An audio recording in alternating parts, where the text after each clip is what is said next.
Vamos abrir o Evangelho segundo Mateus, capítulo 5. Hoje a nossa meditação será nos versos 31 e 32.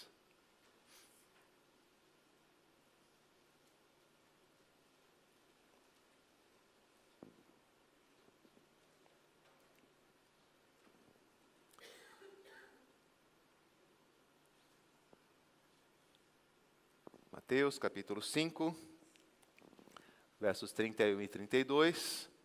Como temos feito regularmente, eu lerei os versos 1 e 2 do capítulo 5 e depois os versos da nossa meditação hoje. Vendo Jesus as multidões, subiu ao monte e, como se assentasse, aproximaram-se os seus discípulos. E ele passou a ensiná-los, dizendo: também foi dito: aquele que repudiar sua mulher, dê-lhe carta de divórcio. Eu, porém, vos digo: qualquer que repudiar sua mulher, exceto em caso de relações sexuais ilícitas, a expõe a tornar-se adúltera. E aquele que casar com a repudiada, comete adultério. Vamos orar? Pai, nos abençoa agora com a reflexão, a meditação, a instrução da Tua Palavra. Como o Senhor prometeu no Salmo 32, instrua-nos, ó Deus, no caminho que devemos seguir. Ajuda-nos, ó Deus, a nos regozijarmos em Tua vontade.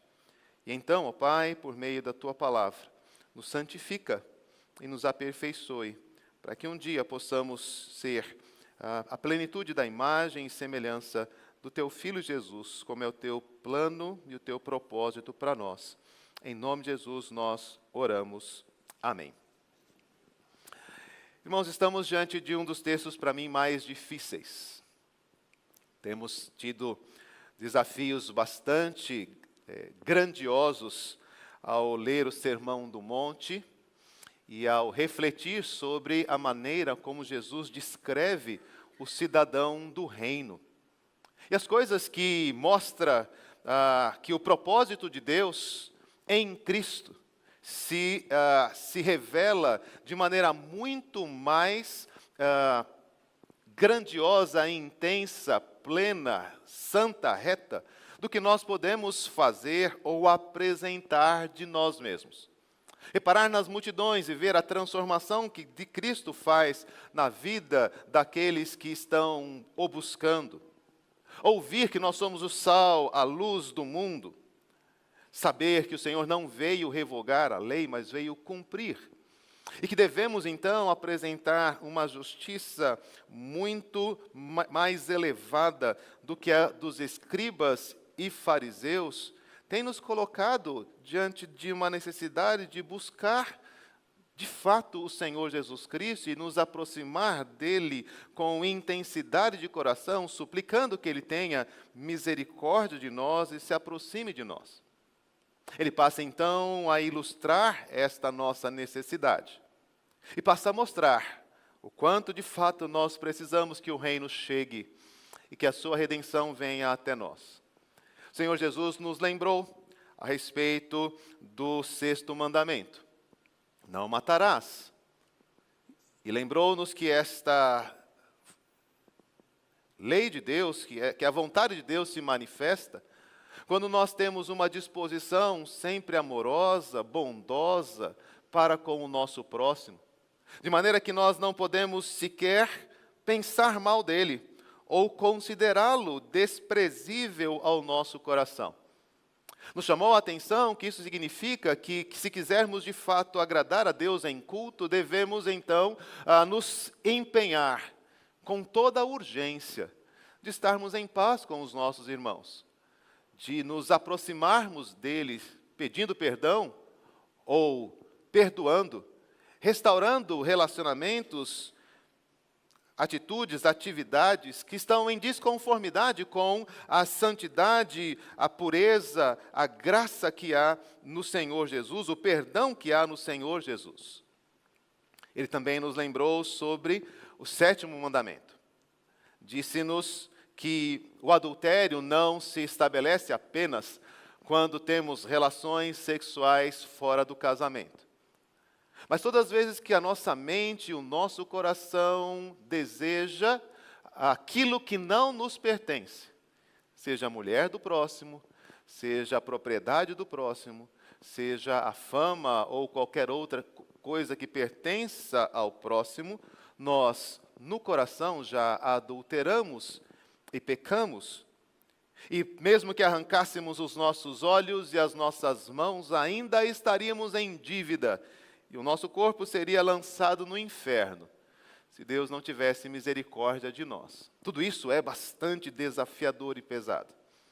Mas aqui, nesses 2 versículos que temos hoje, nós estamos de algo que é ainda para mim mais terrível. Esses versos revelam a minha tendência, minha mesmo, tá? De burlar a lei de Deus com justificativas.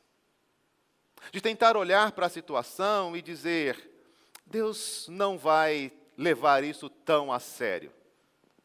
Ele está falando dessa forma, mas a gente tem que saber que existe aqui uma certa tolerância. Existe aqui uma certa condição em que o que está sendo dito não é exatamente aquilo que nós precisamos fazer. E então,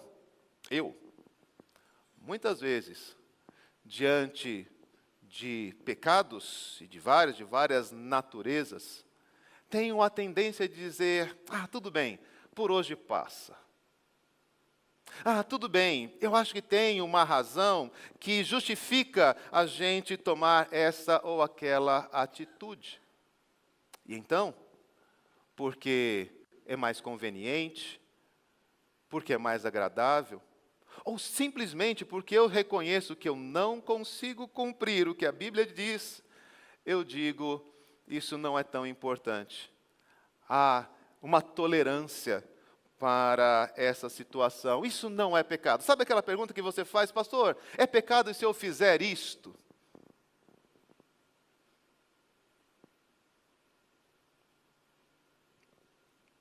E de acordo com aquilo que nós vamos ver no texto de hoje, a minha resposta tem que dizer qualquer pergunta.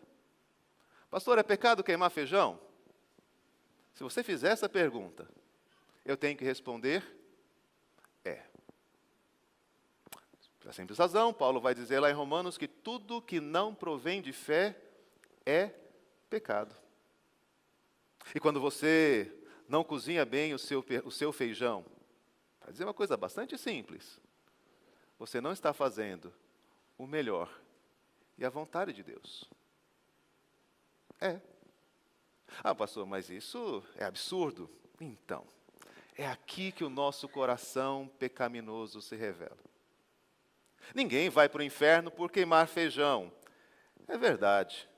Mas não porque queimar feijão não seja uma coisa errada.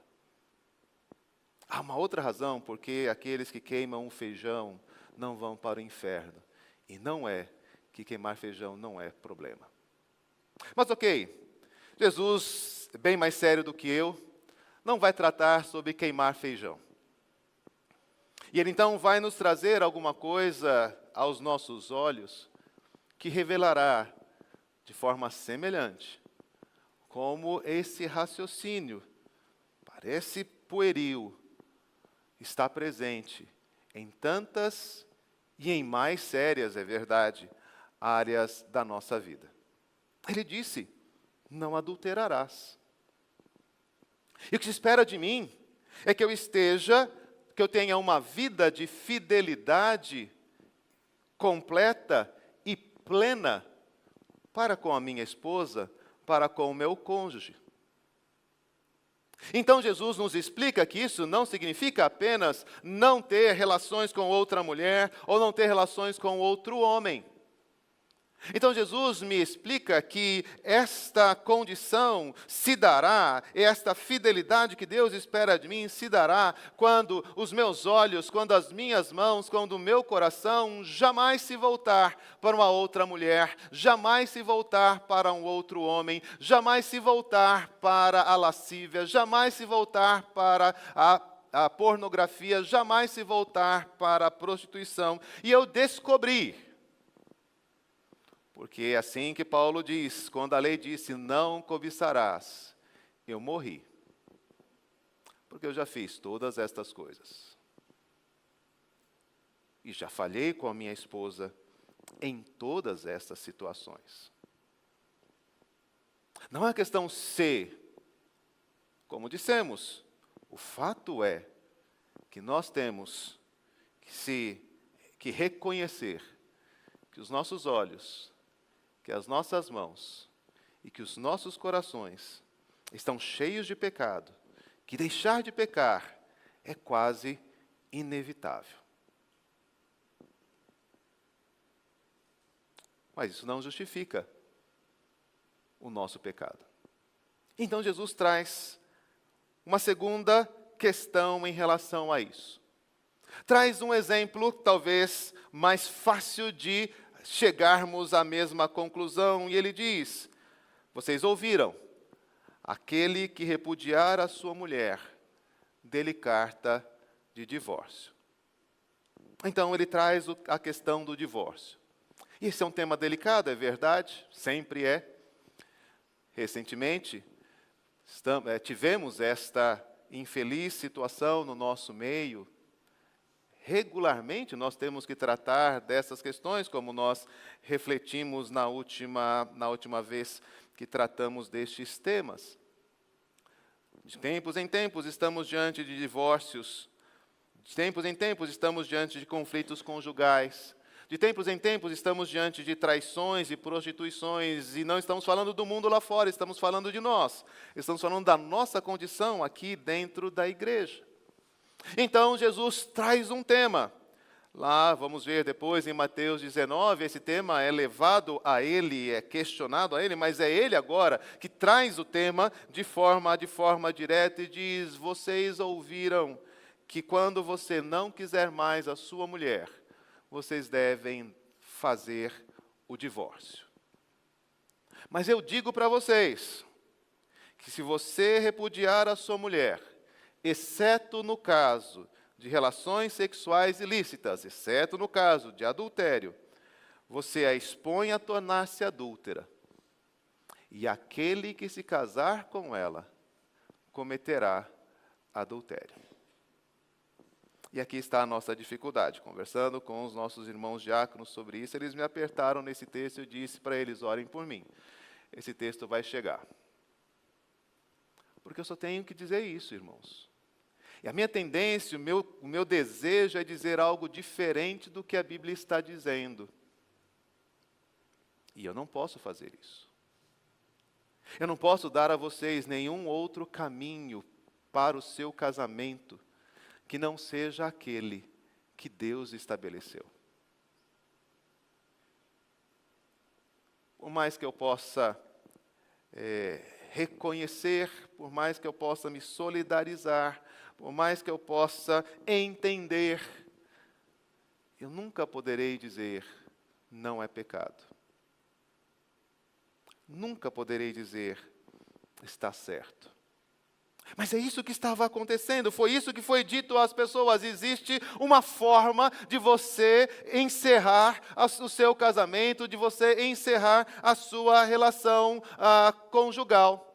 Você não deve cometer adultério, é o que diziam. Então, se você desejar outra mulher, você dê carta de divórcio à sua, e então você estará livre para casar com a outra. E assim, por muito tempo, escribas e fariseus regularam a sua vida da mesma forma que nós temos regulado. O adultério é pecado. Mas, se eu puder... Espera um pouquinho. Meu tablet ligou aqui. Não é meu tablet não. Está aqui saindo um som na caixa, irmãos. Isso, achei que era meu tablet. Obrigado.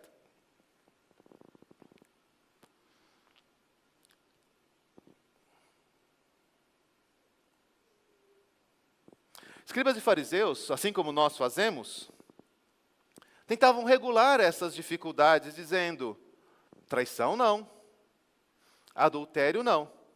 Vamos fazer as coisas direito. Vamos então estabelecer uma norma. Então você não quer mais continuar no seu casamento? Dê carta de divórcio e estará tudo correto. Estará tudo bem feito. Então você poderá casar-se com outra mulher. Há várias coisas erradas aqui e nós precisamos reconhecê-las. Abre então Mateus 19, onde esse tema é tratado novamente, de forma mais ampla, e onde as questões são colocadas um pouco mais claramente. Mateus 19, verso 3.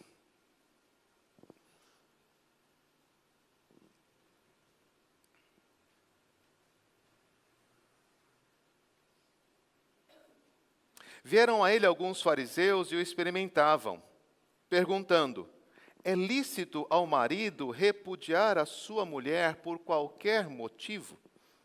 Então respondeu ele: não tendes lido que o Criador, desde o princípio, os fez homem e mulher? E que disse: por esta causa deixará o homem pai e mãe e se unirá à sua mulher, tornando-se os dois uma só carne?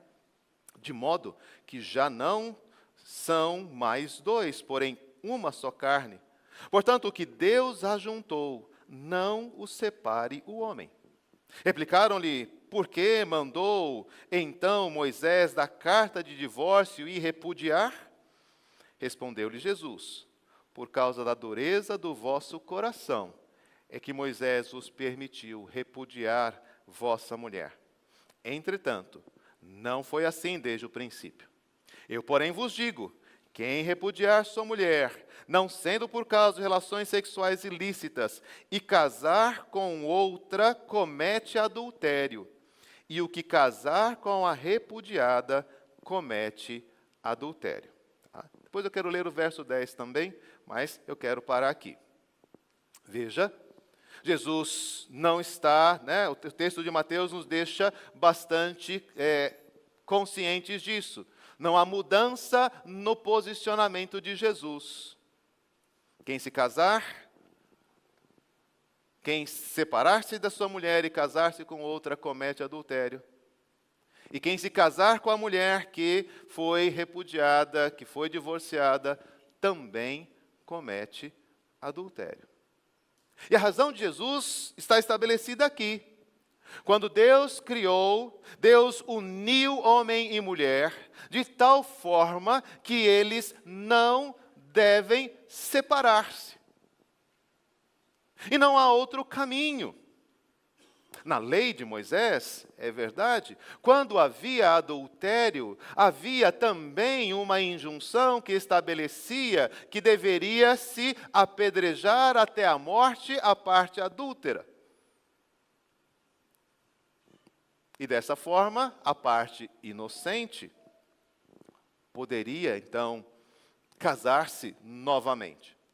Era a única possibilidade estabelecida na lei, naquilo que Deus revelou a Moisés sobre o casamento. Jesus, então, traz essa questão. Vocês ouviram: quem quiser repudiar a sua mulher, dê carta de divórcio. Mas, no princípio, Deus disse que vocês dois são uma só carne, e tendo se unido, não devem mais se separar.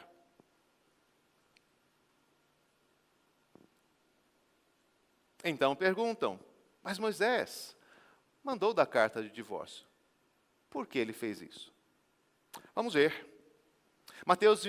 Deuteronômio 24. É o texto onde Moisés manda dar carta de divórcio. É verdade, ele mandou dar carta de divórcio de uma certa forma, mas não é bem assim como nós costumamos interpretar o texto, como fizeram escribas e fariseus. Mateus 24, versos 1 a 4. Se um homem tomar uma mulher e se casar com ela, e se ela não for agradável aos seus olhos, por ter-lhe achado coisa indecente nela, e se lhe lavrar termo de divórcio, e lhe der na mão, e despedir-se, e a despedir de casa, e se ela, saindo da sua casa, for e casar com outro homem, e se este a aborrecer, porque devia ter alguma coisa indecente nela, e lhe lavrar termo de divórcio, e lhe o der na mão, e a despedir da sua casa, ou se este último homem que a tomou para si por mulher vier a morrer, então seu primeiro marido, que a despediu, não poderá tornar a desposá-la para que lhe seja sua mulher, depois que foi contaminada, pois é abominação perante o Senhor. Assim, não farás pecar a terra que o Senhor, teu Deus, te dá por herança. Prestem atenção, irmãos, olhem bem para o texto. O que é que Moisés está mandando nesse texto? Qual é a ordem? Que aquele que se divorciou não volte a casar com a mesma mulher, depois dela ter se casado com outro. Essa é a ordem. Foi isso que Moisés ordenou que não se fizesse. Tudo mais é se. Isso se chama lei casuística. Lei casuística é aquela em que nós tomamos eventos da realidade, coisas que acontecem, e analisamos como devemos responder a estas coisas. O que Moisés está tratando, como Jesus vai dizer lá em Mateus 19, é pela dureza do nosso coração. Houve um homem que tomou uma mulher por esposa, e ela não foi agradável aos seus olhos, porque ele achou alguma coisa indecente nela. Porque o seu desejo, a sua vontade, o seu querer não foi atendido. Porque ele viu que outras mulheres agem de forma melhor, que outras mulheres poderiam agradá-lo mais, que outras mulheres teriam um melhor tratamento a ele. E ele então diz: eu não quero mais ficar com essa esposa. E então, conforme o costume da época, se estabelecia a carta de divórcio e despedia-se para que essa mulher não fosse acusada de adultério. Diante dessa situação, esta mulher, aos olhos daquela sociedade, nos tempos de Moisés, estava livre para se casar novamente. Aquela carta daria esta disposição. E, eventualmente, essa mulher se casaria novamente. Então, esse novo marido podia ter a mesma conclusão, podia ter a mesma disposição de coração e não querer mais ficar com ela, ou, numa boa situação, viveram durante toda a sua vida, mas este homem veio a morrer e essa mulher estava novamente, estando viúva, estava novamente livre para se casar. O que a lei estabelecia era: o primeiro marido não pode casar-se de novo com ela. Aqui não. Isto é abominação. E a razão é porque ela se contaminou. Contaminou como? Casando-se com outro homem. É o que Jesus está dizendo. Não existe, não tenho o que fazer.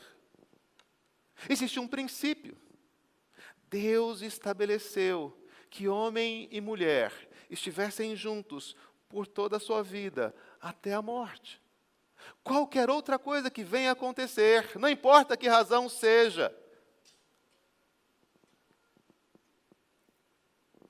significa que algo que Deus não estabeleceu, que Deus não determinou, que Deus não planejou, que Deus não orientou, está acontecendo. Mas o nosso coração é duro. E às vezes a esposa não agrada aos nossos olhos.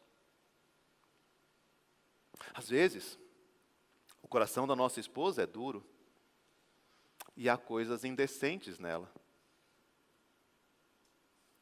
Por vezes, as práticas, as ações, o modo de vida, decisões que tomamos, nos colocam em conflito.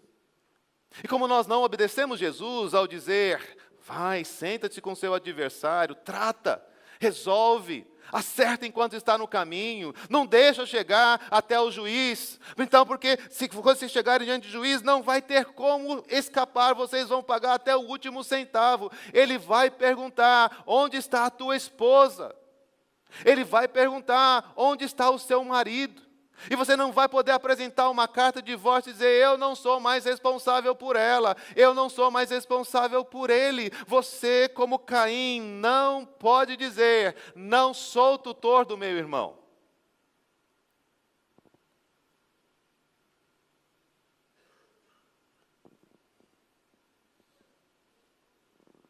Por que Moisés mandou dar carta de divórcio? Porque o nosso coração é miseravelmente duro. Porque a gente não perdoa. Porque a gente não reconhece os nossos erros. Porque a gente não dobra os nossos joelhos em oração pedindo misericórdia. Porque a gente não busca a vontade de Deus acima da nossa própria vida. Porque a gente quer agradar os nossos olhos, agradar o nosso coração, mas não quer agradar a Deus. E tais pessoas terão muita dificuldade em viver a santidade, a justiça, a retidão que se esperam dos filhos de Deus. A lei é boa, perfeita, santa, justa, mas Paulo diz, ela estava enferma por nossa causa, por minha causa.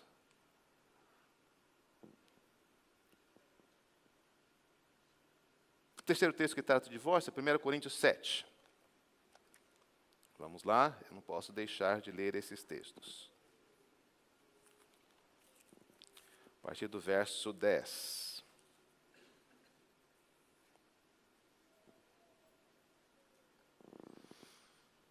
Ora, aos casados ordeno, não eu, mas o Senhor, que a mulher não se separe do marido. Se, porém, ela vier a separar-se, que não se case, ou que se reconcilie com o seu marido, e que o marido não se aparte da sua mulher. Irmãos, eu não posso dizer outra coisa, por mais que o meu coração deseje.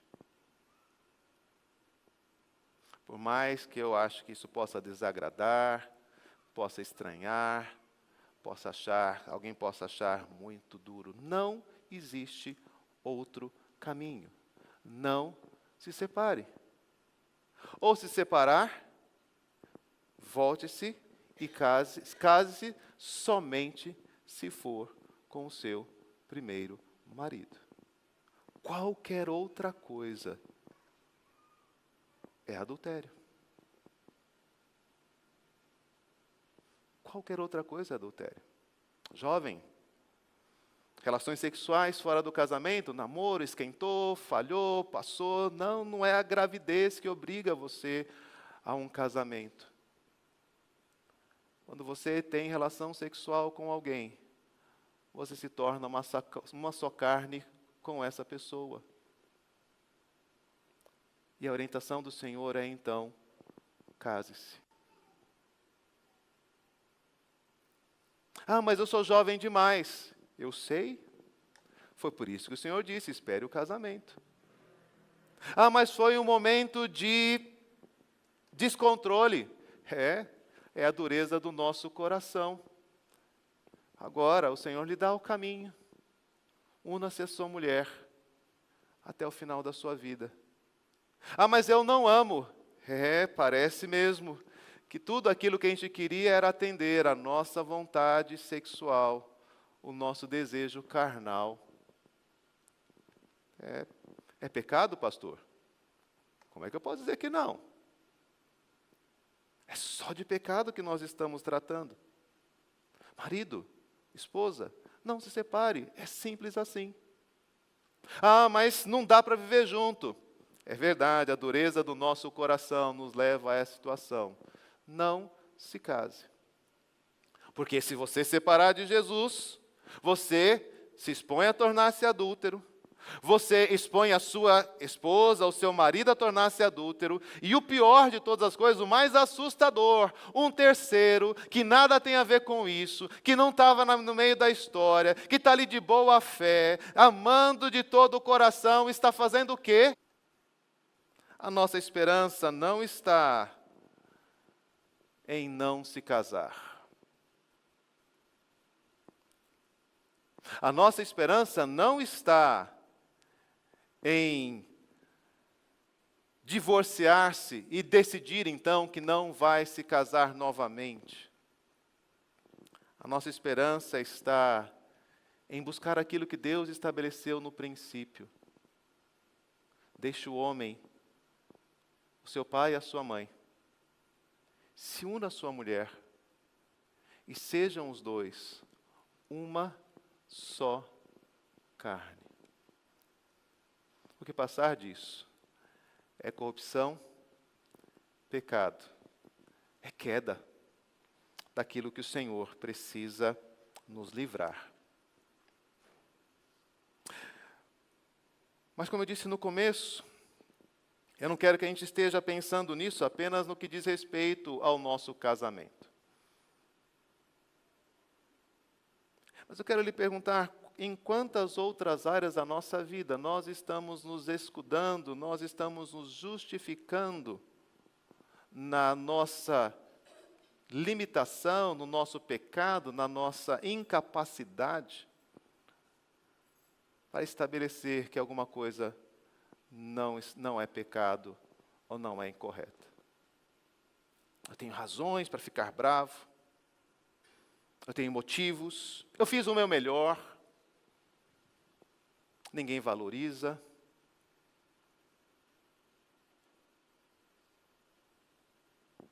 Luciana me conhece bem, tenho lutado contra isso. É verdade, isso é muito difícil para mim, irmãos. Porque toda vez que ela reclama algo a respeito de mim, eu tenho uma resposta para dar. E não é, eu errei. Não é, você tem razão. É disso que Jesus está falando.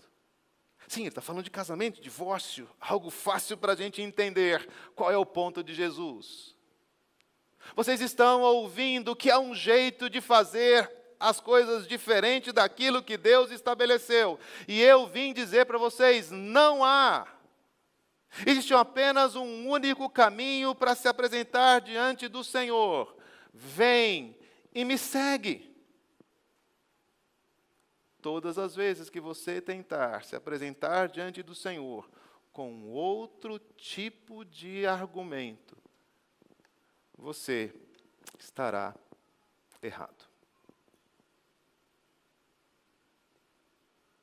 Moisés disse, a Bíblia fala, todo mundo faz. Desse jeito, nem vale a pena casar. E assim, nós vamos somando justificativas para que a lei não se cumpra em nós. Sim, nós vamos ter que lidar com divórcios e recasamentos. Situações críticas, abusivas, perigosas, que por causa da dureza do nosso coração vão significar é preciso apartar-se. Mas nunca diga que isso é o certo a fazer. Ainda que você tenha que fazer alguma coisa que seja errada, faça sabendo. Aqui eu estou desagradando o meu Senhor. E se Ele não tiver misericórdia de mim, eu não poderei ser chamado de seu filho.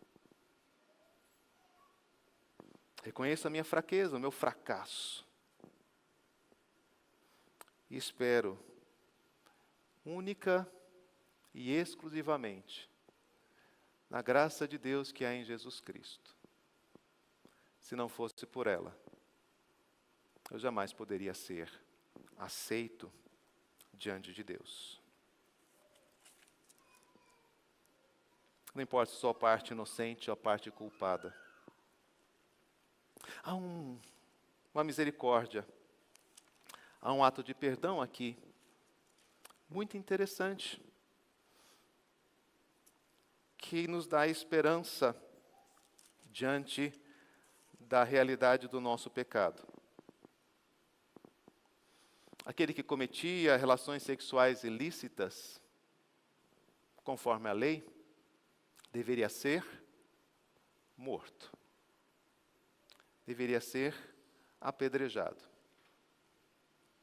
E há aqui, assim como Moisés teve misericórdia da sua geração, aqui uma palavra de Jesus de misericórdia para aqueles que tropeçaram e pecaram neste grau de perversidade. Porque se alguém teve relações sexuais ilícitas, segundo Jesus, receberá carta de divórcio. Percebeu? O que a lei dizia era a morte. Mas por alguma razão, da obra redentora e misericordiosa de Jesus, ele não desiste nem do adúltero. E ao invés de condená-lo à morte, como a lei dizia, ele lhe dá a carta de divórcio. Não porque é certo separar-se, trair ou se casar novamente. Mas porque na maneira como Deus se aproxima dos seus filhos, Ele espera que um dia haja arrependimento, que um dia haja reconciliação. E mesmo para o adúltero, o Senhor é longânimo, esperando que ele chegue ao arrependimento. Eu não consigo entender a misericórdia de Deus. E aí eu entro em confusão. Réu não para separar-se, réu não para apedrejar, réu não para se casar novamente. E eu simplesmente vou dizer, o que Deus vai fazer eu não sei. Mas o que Ele me disse é, vocês casados, não se separem. Mas se vierem a se separar, não se casem novamente. Porque você está expondo a sua esposa, o seu marido, a cometer adultério.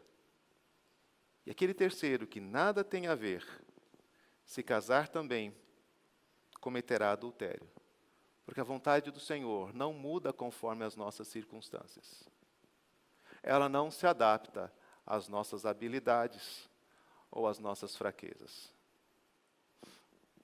A santidade de Deus não admite o fato de sabermos ou não sabermos fazer feijão.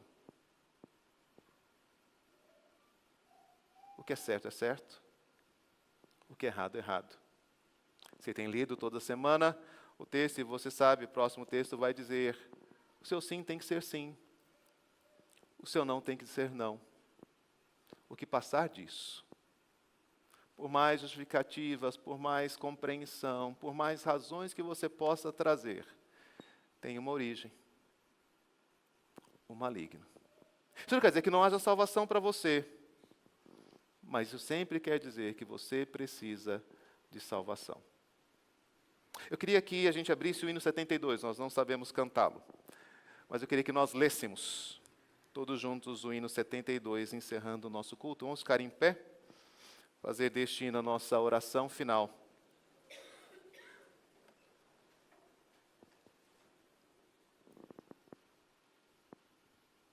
Vamos ler juntos. A minha alma está manchada de pecado e corrupção, pois em mim não há justiça, santidade ou retidão. Minha origem reconheço, pecador bem sei nasci. Da maldade procedente, o seu fardo já senti. Vem Jesus e santifica este pobre pecador. Dá-me a graça de sentir-me amparado em teu amor. O teu sangue precioso, derramado sobre a cruz, me redime do pecado de uma vez, ó meu Jesus. Vem, Senhor, purificar-me, teu perdão receberei. Eu bem sei que para sempre ao teu lado reinarei. Amém. Vamos receber a bênção. Que a graça do nosso Senhor e Salvador Jesus Cristo, que o amor do nosso bondoso Deus e Pai, que a comunhão, a consolação do Espírito Santo estejam sobre nós e nos façam voltar à vontade do Senhor e assim viver nela por todos os séculos. Amém.